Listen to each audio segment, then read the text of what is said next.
2 got. Looking back at the first time Jordan and LeBron were swept. So man, Angry Old Hoops fans be on a roll. He's been on a roll. I'm just late to the party. And y'all been trying to put me on game for a while. But today, guys, I'm back. I'm back on track. I seen somebody commented I'm back in the rabbit hole again. Let's just get right into this video. When I decided to go back and look at these games, I certainly never expected LeBron James to look better than, or even as good as Jordan. But what was really eye-opening was realizing how similar things were in 2007 for LeBron James as they are in 2025. Okay. We have the hovering at the top of the key, not really doing anything except observing a teammate making a difficult shot. Good. Nice turnaround shot. We have his poor shooting. James misses. 0 for 8. And the subsequent fear of taking open shots. You have the turnovers. LeBron James dribbled it off his leg. We even have examples of some of those silly rebounds that he's padding his stats with today. We have the floater defense, questionable in its value, but also him losing track of his man, not boxing out, and consequently giving up the offensive rebound. His ball handling skills look familiar. He was even doing this bad acting where he pretends like he's giving somebody advice to take attention away from the fact that he just turned the ball over. Even the no calls, opening him up to finally make a basket. And there's his first field goal after missing his initial 8 shots from the field. First field goal in the third quarter? Yeah. He's about to go crazy on LeBron. After missing his initial 8 shots from the field. Maybe the only difference This that is tough. in 2025 this would be called a foul and he would shrug afterward. James for 3. That's funny. Won't go. He was struck afterwards. Hooked away Cookies! by Ori, and Ginobili comes the other way. You even have LeBron James throwing the ball away late in the game, putting it out of reach. Since LeBron fans are stat people, let's start with the stats. Antonio, which Greg Popovich said is one of the real keys to the series.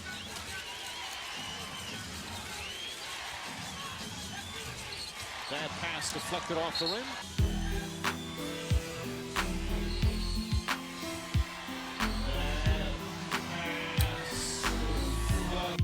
There are a couple of stats that are on my mind, and the reason they're on my mind is because they are connected to narratives surrounding LeBron James. One narrative has him as the chosen one. He's the man. He's the best ever. But when he's not, then he's a pass-first guy. So the problem is LeBron didn't do better than Jordan in scoring or assists. These numbers are actually astonishingly bad. 14 points sounds bad enough, but what if I word it as he made 4 baskets? The rest of it was free throws. If you only made 4 baskets, you'd better have a lot of assists. Okay, so us looking into this, I'm for sure gonna look into some positive LeBron videos too. I'm not gonna only just watch the negative videos, but this is not a good look, man. How do you even compare? He hasn't even compared Jordan yet. But I just feel like Jordan did not do this. I don't think Jordan did this. How do you compare? He only had 4 assists. That's the same number of buckets as he made. When someone who has been criticized as being a ball hog also has 4 assists, but also produces 49 points on 50% shooting, I'm left wondering where LeBron fans go to next. LeBron James wasn't even the highest scorer on his own team while being called the chosen one. Yo, is he going to show the Jordan clips too? Was that against the Celtics he did that too? He was tied for second. He barely beat 4th place. Gibson inside, banks it in. Gibson goes to the basket and lays it in beautifully. Gibson, oh, nice drive. Gibson for 3, puts it in. Gibson has shot the ball well, does it again. Gibson 6 of 8 from the field. They've got to get him more shots for the San Antonio Spurs. Pavlovich, nice move. Good hard drive to the basket. Pavlovich drives to the basket, up, and puts it in. Nice athletic move from Sasha Pavlovich. But they really sold out, made a commitment on Chicken. the defensive end, and because of that, trying to guard Parker. Oh, nice tip in from Pavlovich. That attitude, that approach is contagious. Gooden to the basket. And most of them are layups. Gooden, nice fake. And Gooden able to knock it down. Rebound, Gooden, back up and in. And there's the offensive board work from Gooden. Take a look again at the teammates that scored as much or more than James. They also had significantly higher shooting percentage. Let me find out if LeBron had a jump shot and was efficient. He could have won. He could have won this game. Let me find out. No, really, take a look. Those are amazing percentages. His teammates did everything they could, and just like today, simply couldn't overcome LeBron James. Steps back for three. Won't go. Tony Parker. James spinning. The fall away. He loves that shot. Not that seconds on the shot clock. James inside. Blocked by Duncan. James for three. Won't go. James for three. Won't go. James on a pull-up. Come in and pinch and get the free throw line rebound. James misses. 0 for 8. James. This not happening tonight, as he's now 2 for 13 from the field. And you can't argue with Tony Parker. James misses. James misses. Something you would hear a lot through that series and through the rest of his career. But it doesn't matter because the media would cover for his mistakes and rewrite history so that people today blame his teammates. In fact, it started back then. Let me find out that just like with the fake assists and all the things that the modern players be saying, let me find out that they projecting or LeBron's teammates really stuff for LeBron too. Let me find out this projecting been going on for years. Just listen to Mark Jackson right here. Of LeBron James, he's making plays for other guys. It's those guys that have to step up and knock those shots down. I believe LeBron James. What? How are you saying this? Yeah, I see what it is, man. They only get at people that have never watched with this though. The only people they're gonna trigger is the ones that never watched and that never gonna look back. Plays for other guys. It's those guys that have to step up and knock those shots down. I believe LeBron James was 2 for 12 at that point. And as I already pointed out, he only had 4 assists in the game. And I showed you what the shooting percentages of his teammates were. And yet Mark Jackson is saying that other guys have to step up. But that's a slap in the face to LeBron's teammates, bro. That's toxic. 4 of 16 is really bad. But add to that he only contributed 4 assists and had 6 turnovers. This guy had more turnovers than made buckets. The turnover. Both the first 2 games. Big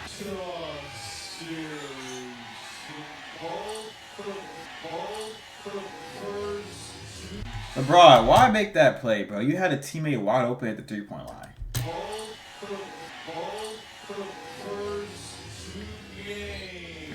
More turnovers than assists. Why isn't that what we remember in history? Speaking of history, why don't you ever hear about Gibson propelling the Cavaliers past Detroit with 31 points with incredibly efficient stats?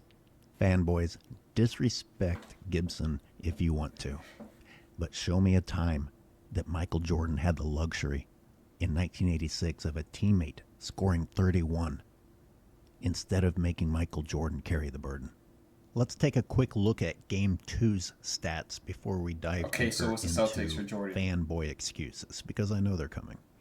Congratulations to LeBron James for moving up to 25 points. I'm afraid that pales compared to 63 points, especially when Michael Jordan shot a higher shooting percentage. Jordan also has 6 assists. I'm just covering it up. Let me find out Jordan had more points the first 2 games of this series than LeBron had the whole series. And had the same number of assists as Mr. I'm a pass first guy. Personally, I think if you're going to have 6 turnovers, you'd better have a lot more than 6 assists. Long range. Jordan, Check it. you talk about birds, sheer determination. At certain points of a game, Michael Jordan has those same qualities. Those same qualities, but much later in his career. Right, fanboys? Wrong. This is season 2, his first playoff experience. And what else do LeBron? Oh, I forgot. This was Jordan's first playoff series? That's why they were talking so crazy. That's why Bird gave him so much praise. Who goes into their first playoff series and drops 40 back to back? Let's see. Hold on. Let me go back. 63. Let me go. And 49, right? I think it was 49. 49 points in 63 in his first 2 games of his playoffs career. Fans do. They make a lot of excuses. One of the excuses oftentimes is age. Either too old, too young. Things just aren't ever quite perfect for LeBron James. Well, LeBron, you've got the bases covered with this one because you got swept when you were young, you got swept in your prime, and you got swept while you were old. Let's talk about age and experience. They were the same age, interestingly enough. And LeBron James had 4 seasons in the NBA under his belt. This was only Michael Jordan's 2nd season. Now, because LeBron James's birthday is at the end of December, and Michael Jordan's is in late February, LeBron was further into being 23 than Michael Jordan was. This is a big waste of time to me. You know, you're either the GOAT or you're not. Part of being the GOAT is that your age doesn't really matter. You overcome circumstances and are a leader, or you're not. Prior to the NBA, Jordan had already won a college championship and an Olympic gold medal. LeBron only has himself to blame for entering the NBA when he entered the NBA. In fact, he tried to enter the NBA even earlier. Bro, this man LeBron's had bronze medals until Kobe came. And Jordan won a gold Olympic medal before going in the NBA, bro. There's just levels to this. LeBron's opponent, Tony Parker, won his first championship at age 21 and got another one this season, largely thanks to LeBron James. Maybe he's the GOAT.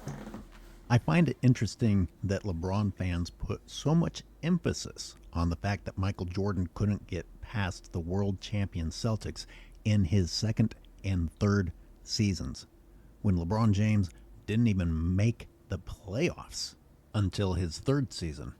So LeBron fans are taking comfort in the fact that LeBron didn't get his team to the playoffs.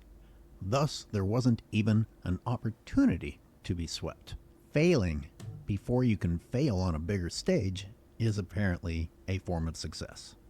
That's ridiculous enough as it is, but then this becomes ludicrous when you realize those same people also want to take comfort in making it to the finals a bunch of times, but losing more times than you won in those finals. So Jordan can't get a sorry team into the playoffs his 2nd season and get swept without your ridicule.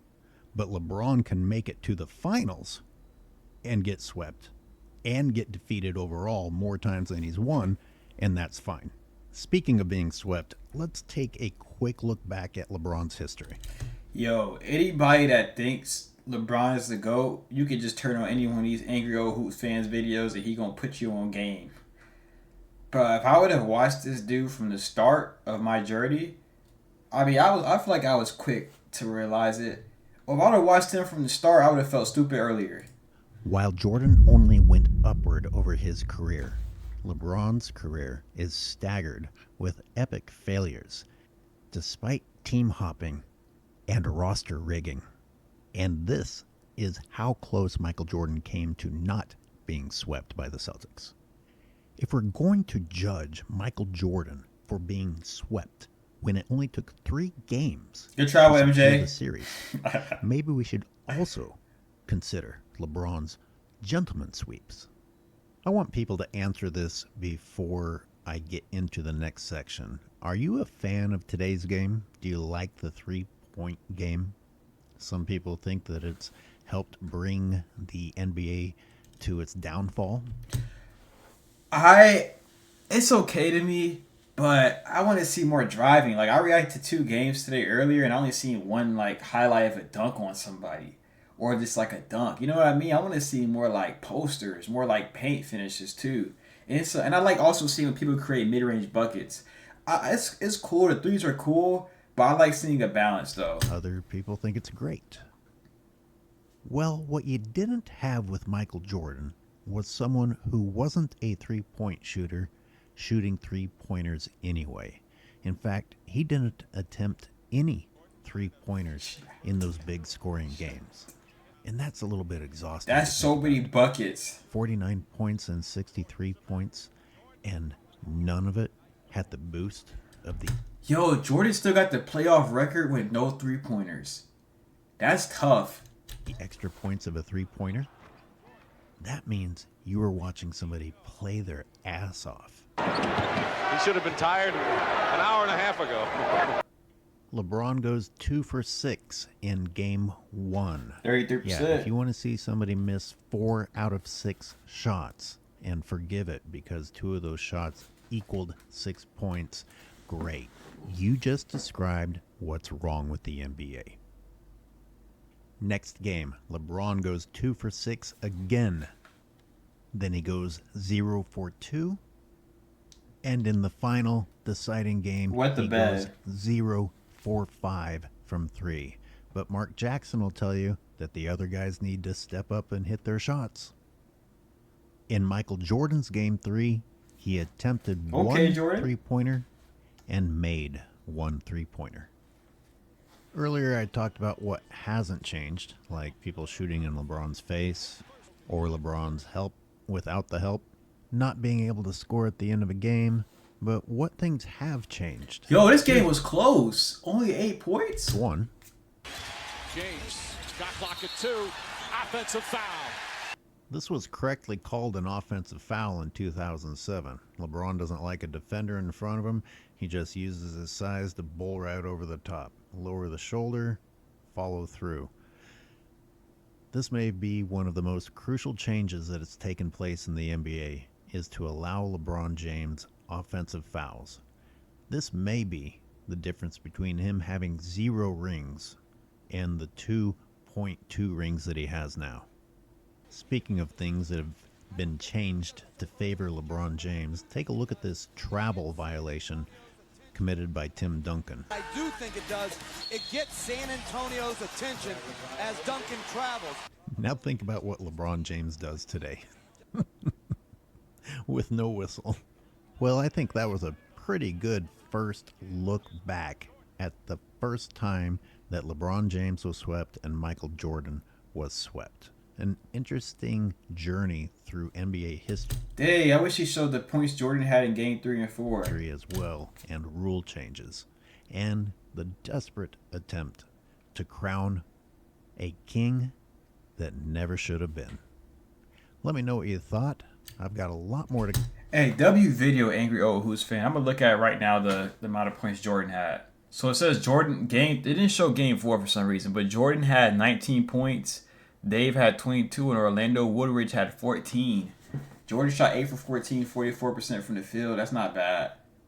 But he had 19 points. And what was the score to that game? 122 to 104. So if y'all enjoyed that video, let me know down below in the comment section. I did. Man, Angry Old Who's fan be snapping. Like, I'm going to keep looking at his videos and just putting myself on game.